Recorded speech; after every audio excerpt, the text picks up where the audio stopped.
imyitwarire y'abana bikigiye mu mashuri ko iteye inkeke. Ni uwuhe muntu ugiye kuzanzahura cyangwa se gucungura uburezi bw'u Rwanda? Abanyeshuri babiri b'abakobwa bakubise animatrice bajyanwa mu nyakuza akabwira umwarimu ngo nkoraho njye kukureka.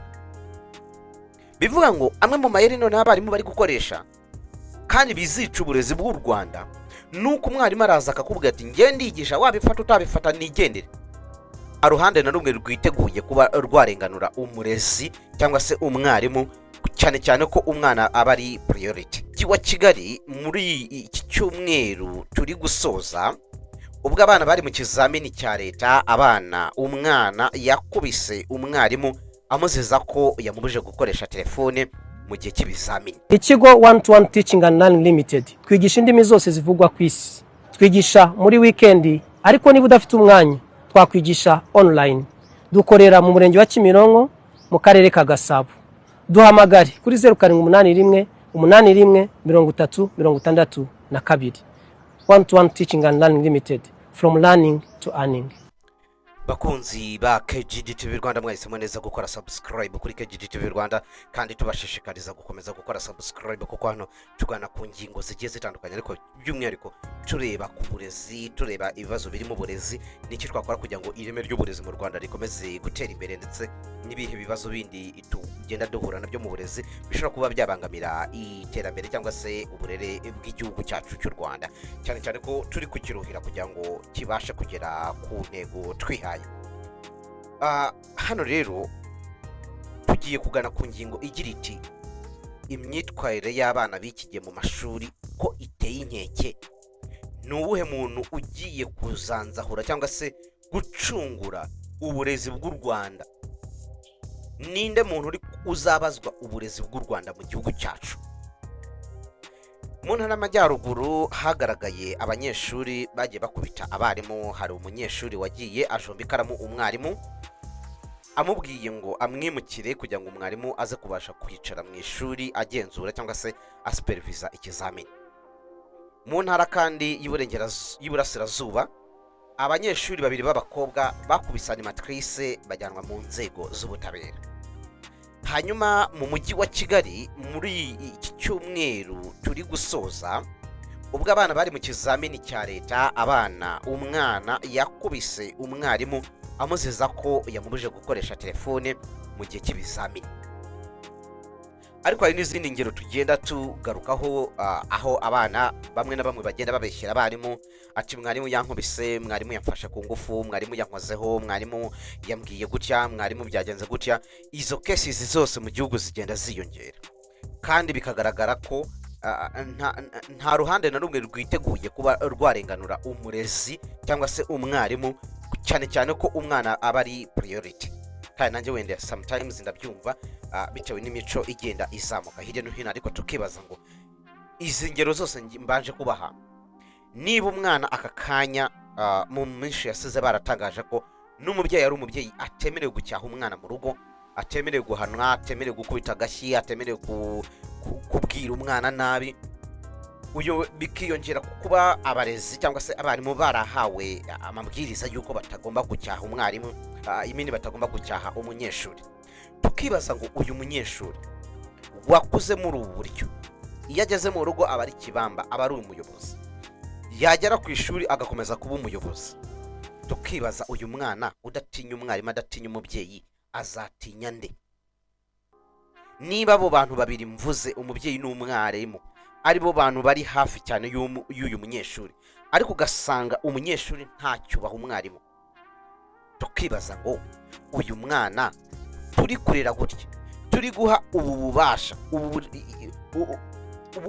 bubasha reka mbyite cyangwa se ubu bugegera, uyu mwana azavamo iki?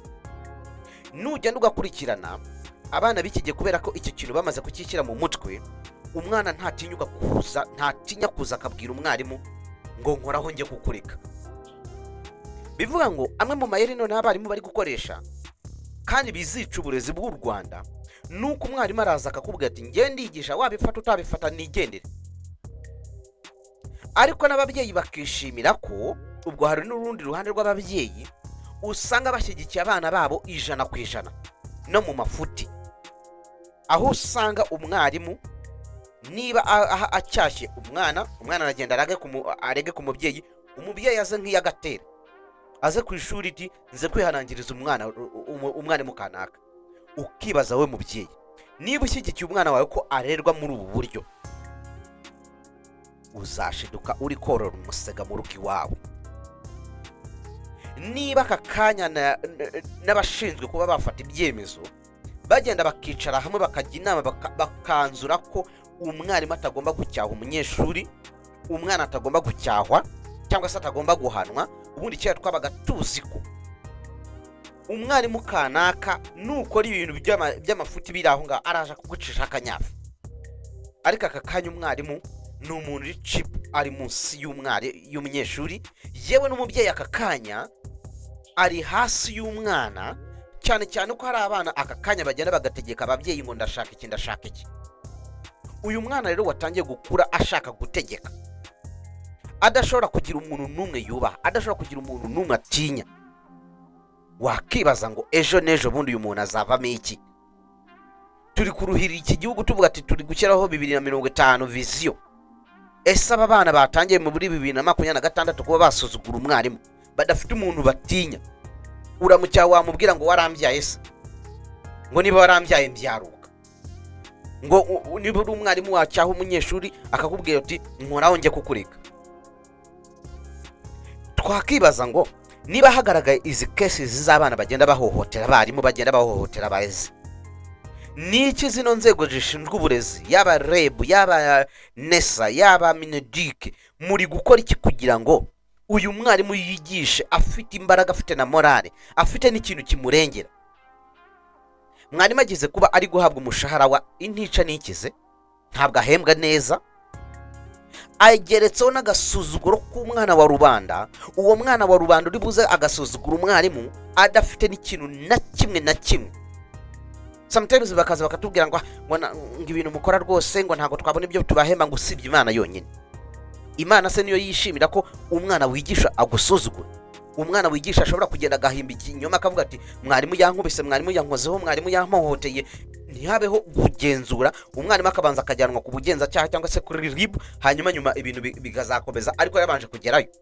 Icyo gisebo byonyine umwarimu agiye gukura aho hantu, ni iki muzakora kugira ngo nibigaragara ko yarenganye? Icyo gisebo kizavaho gute? Uwo mwana we bizagenda gute? Ariko haramutse hashizweho ingamba bakavuga ngo igihe kizagaragara ko umwana yabeshyeye umurezi, yabeshyeye umwarimu, yabeshyeye umuyobozi w'ishuri, yabeshyeye uyu muntu kanaka, umubyeyi, azajya ahanwa muri ubu buryo, azajya ahanishwa iki kintu.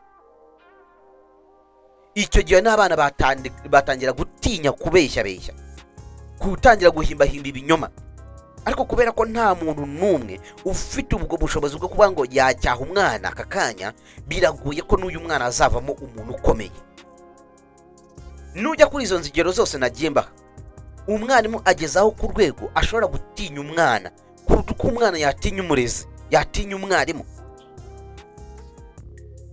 Bamwe muri mwebwe mufata bino byemezo mwabigezeho kubera ko iwanyu babashyiragaho igitsure, ndetse n'abarimu banyu babashyiragaho igitsure. Ntabwo mwigeze mwiga cyangwa se mwigishwa mu buryo bwabajeyi. Aba bana uyu munsi turi kurera, ntabwo turi kurera u Rwanda rw'ejo hazaza. Ndi kubona turi kurera imisega, turi kurera ibintu by'ibitabashwa mbese badafite icyo bahomba. Burya umuntu adafite ikintu ahomba, biba bigoye ko uwo muntu azavamo umuntu ukomeye. Niba abantu bose bagenda bakicara bakavuga ngo ese minisiteri ishinzwe umuryango muri gukora iki? Niba aka kanya umwana ashobora kugenda agasuzugura umubyeyi, agakubita umubyeyi, twagiye twumva ingero zimwe na zimwe aho umwana ashobora kugenda agatinyuka agakubita se, agakubita nyina, ibintu bikarangiriraho. Ariko hashizweho igihano gikomeye, hakavuga ngo umwana uzagaragaza ko yasuzuguye umurezi, yasuzuguye umubyeyi, yahohoteye umubyeyi, nawe azajya hano.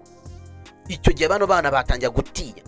Uragenda ukagana n'umunyeshuri cyangwa se umwana w'umukobwa cyangwa se umwana w'umusore ukiri mu ishuri, hararangiza kwiga, ntazi ngo uwo mwarimu uri kukwigisha wowe wa mwana wa munyeshuri we yaciye aho wari uri, arakurusha experience, arakurusha imyaka, arakurusha byose. usibye ko wenda muri iki gihe bitewe nuko natwe ababyeyi sometimes turagenda tugafata abana bacu tukabarera abajeyi, umwana yagera mu rugo akaba umuyobozi, nta kintu na kimwe mu rugo gishobora gukorwa umwana atagihaye approve, ukibaza ngo uyu mwana niba mu rugo ari we wa approvinga budget y'urugo, tugomba kurya iki, tugomba kurya iki, tugomba kurya iki, tugomba kujya aha, uyu mwana kubera ko yakuriye muri iyo condition, muri iyo environment, najya no kwishura arashaka kuyobora.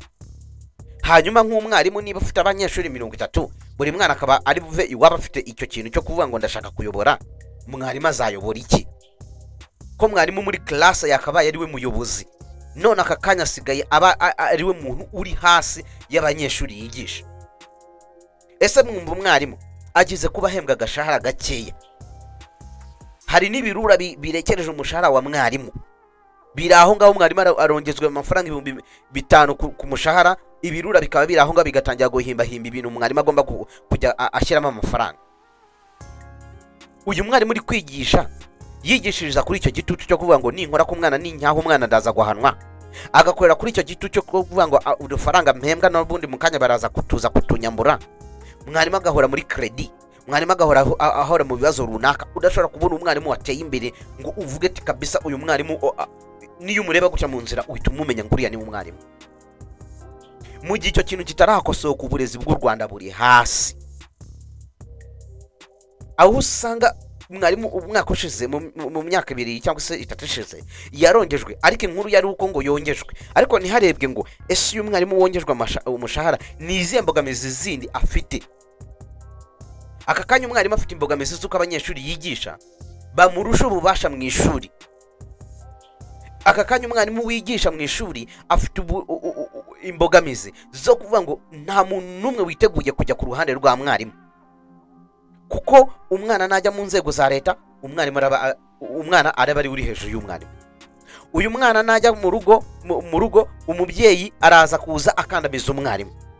Uyu mwarimu najya no ku buyobozi bw'ishuri rye, ku kigo cy'amashuri, umuyobozi w'ishuri ntago yiteguye gutakaza ishuri ryose ngo kubera umwarimu. Bivuga ngo umwarimu azaba ari hasi y'izo nzego zose uko nagiye zitandukanye. Ariko tukibaza, uyu mwana watangiye gutinyuka, umwarimu watangiye gutinyuka gukubita umwarimu, uyu mwana aziga avemo iki? Ko burya ingesi igenda ikura, kandi ngo ushaka gufata ihene ayifata igihebeba. Aba bana muri kurera gutya, muri gushaka kurera nkaho nta muntu ugomba kubacyaha, nta muntu ugomba kubakoraho, nta muntu ugomba kubabwira ikintu, turi kwibaza ngo bizavamo iki? Ubu burezi bwacu niba abantu tugenda tukavuga ngo harimo ibibazo bigiye bitandukanye. Icya mbere, curriculum igenda ihindagurika. Abashinzwe uburezi nabo ubwabo hari igihe usanga umuntu akavuga ikintu, ari umuntu ushinzwe uburezi ahantu runaka, ugasanga nawe ubwiwe ibyo avuga ntago abisobanukiwe neza.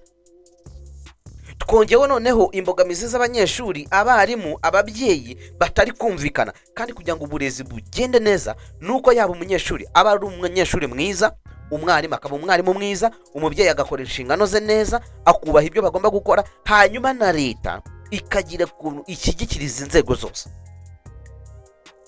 Hashyirweho amategeko ahana umwana wabangamiye umwarimu, wakoshereje umwarimu, wahohoteye umwarimu, ahanwe umwana najya kuvuga ngo najya gukora ikintu ajya amenya ko ningikora ndaza guhanwa muri uburyo, kandi mu buryo bukomeye. Apana ibintu byo kubemereza ngo uyu ni umwana.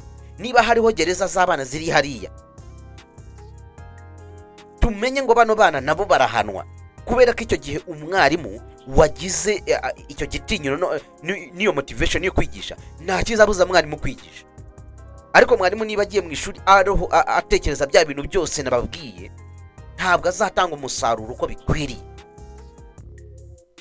Ubu burezi bwacu ninde wo kubuzahura ahantu buri kugana? Hari ibintu byinshi bigenda bikorwa rwose kugira ngo uburezi bwacu butere imbere. Hari ibintu hari programs zigenda zishyirwaho, ibizamini, kwigisha icyongereza n'ibiki byose. Ariko se bayobozi, mwege muri gutekereza ibyo bintu, muri kwibaza ngo abo muri kubikorera, yaba bano banyeshuri, yaba bano barimu, bose bari muri condition nziza yo gutuma uburezi bw'u Rwanda butera imbere, cyangwa buri kugenda busubira inyuma? mukomeze rero mukore subscribe kuri KGTV Rwanda, tuzajya dukomeza tugana ku ngingo zigiye zitandukanye. Ubutaha turabararikira ikiganiro kijyanye n'ikoreshwa rya AI cyangwa se AI cyane mu mashuri, ariko tuzanagaruka cyane kuki ababyeyi b'iki gihe basigaye nabo baracitse amazi imbere y'abanyeshuri babo. Mukomeze rero mukomeze kubana natwe. Iyi ni KGTV Rwanda, ngende Jandamuru kwihangana. Ikigo One to One Teaching and Learning Limited twigisha indimi zose zivugwa ku isi. Twigisha muri weekend, ariko niba udafite umwanya twakwigisha online. Dukorera mu murenge wa Kimironko mu karere ka Gasabo. Duhamagare kuri 0781 81 30 62. One to One Teaching and Learning Limited, from learning to earning.